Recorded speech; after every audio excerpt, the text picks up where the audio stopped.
So Sasha was the first. We already have first blood in this series already, and it is Sasha. For those that don't get the joke, the first time we meet this character, she had a mouthful, and so that was my the takeaway was that she's the Sasha of this show. Goofy looking mouthful. It's got to be Sasha. But yeah, just finished the third episode of 86, and yeah, it is it's unfortunate, but we've had our first blood already, and this is technically something after several battles that Lena has had with the team, so that's technically a good thing. She's got a good track record at this point. Not that it makes it any better. But yeah, we learned quite a bit from this episode, and I was actually quite intrigued by it. Just to get the death out of the way, yes, they're insinuating that Kai has died. She was trying to flank somebody, ended up going into a wetlands that she did not know was there because they have no maps. Apparently, the team has to work with no maps out there. And even though Lena did get a new map, she was not fast enough, so she couldn't tell her fast enough to get out of there. So yeah, Kai ended up apparently dying, and I think that's kind of an interesting thing because it doesn't feel like she died because we didn't get to see anything. But I guess what they're trying to do with this particular perspective is give us the perspective of Lena. She doesn't know. She just assumes this thing went destroyed. She's done. So we don't get to see it. We don't get to get that closure from the perspective of Lena. Only the platoon does. The platoon's the one that has to go in there, that has to clean up.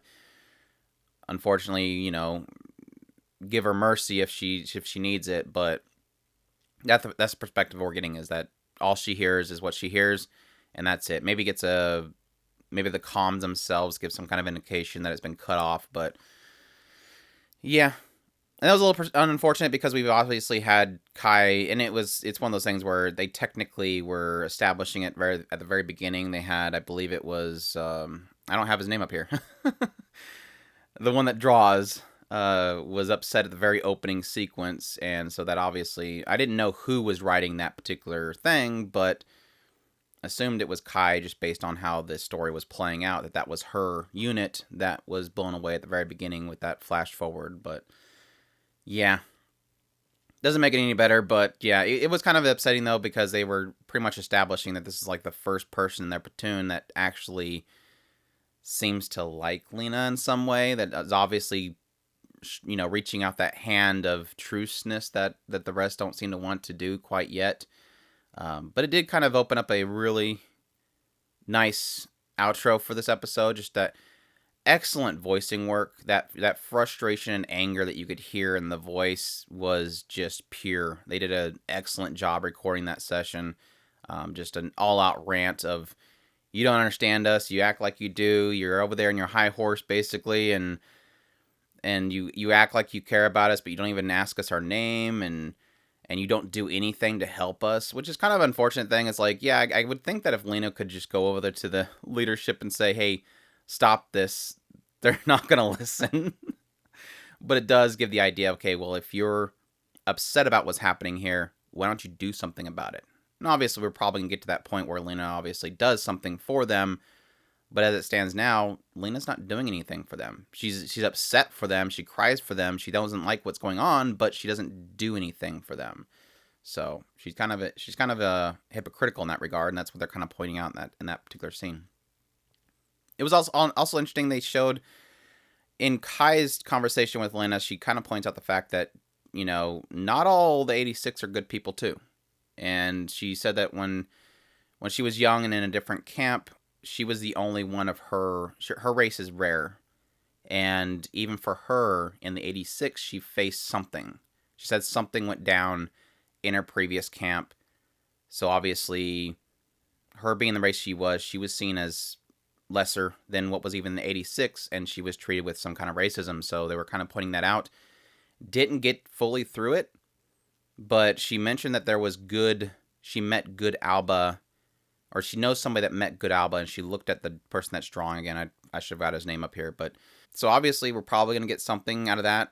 Obviously, the episode ended with the drawer being very angry, but we'll probably get him explaining who that Alba was. We also got Lena talking about her experience with when she was out on the battlefield. She said that 9 years prior, she was out on the battlefield was nearly killed, and somebody from the 86, not an Alba, saved her. And this is interesting because it's not necessarily the 86 that would have saved her. She claims it was 9 years ago, which would be prior to them establishing the separation of the 85 districts, the 86, the Alba, and the 86. So it would have been somebody that was native to that area that protected her, because they claim that, this is our land, we want to protect it. So obviously the people who was essentially part of the army before it became what it is now, the army that was destroyed, that she said that was replaced by the drones and the 86. So very interesting. We'll see if that kind of continues to evolve in some way. Maybe it's somehow involved with Shin. We don't know. Karina basically confessed her love for Shin, which that means that she's got a big old bullseye on her. So get ready for that. I mean, the moment that she popped up on the scene with the Goofy with the chicken feather on her head, I'm like, this girl's dead. This girl's totally dead. But now that we've established that she is the unrequited love of Shin, it is definitely not going to look too good for her. I mean, I don't know how many times I've seen these tragic stories where girl loves main boy and boy has zero interest in her, but there's this other love interest and there's death around. She will be dying and confessing in a bloody pool by the end of this show. I guarantee you there is going to be a scene with her dying, choking on her own blood, and confessing her love to Shin, and it's just got to happen. It's laying it out perfectly. It's got to happen. And I don't want it because she's cute, but that's how this works. This is playing on emotions and visuals and all that kind of stuff just to break our hearts. So obviously that means that Karina despises Lena because Lena is getting Shin's attention. They did point out, though, they did have Karina point out that her parents, she can't forgive the Alba because her parents were used as target practice, which is, wow. Yeah, I don't blame her whatsoever. That sounds pretty harsh, but yeah, they're playing out some pretty bad. I'm not sure exactly if they'll show what that was, but yeah, that's pretty harsh. I guess the other last thing is in the rant at the very end, they mentioned the fact that millions have died in the wars they've basically had over the last 9 years. So that again kind of gives a little bit perspective to the length of this war itself, because again we know that they had this period of time, I think 4 years prior to the current, that they have claimed that the drones took over the Gallian Empire, and then Gladian Empire, and then they had the 2 years they claim is going to take until they power down, which we know is not going to happen. So that's only 4 years. So you'd have another 5 years before then would have been at least the beginning of this war that they claim. So a lot of information popping around. Trying to get a clear perspective on everything that happened is getting a little bit clouded, but they're doing a good job of kind of piecemealing the story of the world itself going forward. So we'll see if we get more information outside of that. But I think that's it. I think that's everything that was kind of covered this episode. Like I said, got our first death, unfortunately. We had Sasha leave the playing field. We have some idea that somebody in there knows a good Alba. We have basically established that Karina likes Shin and hates the Alba because of her parents. And a little more clear perspective on at least the time of the war itself.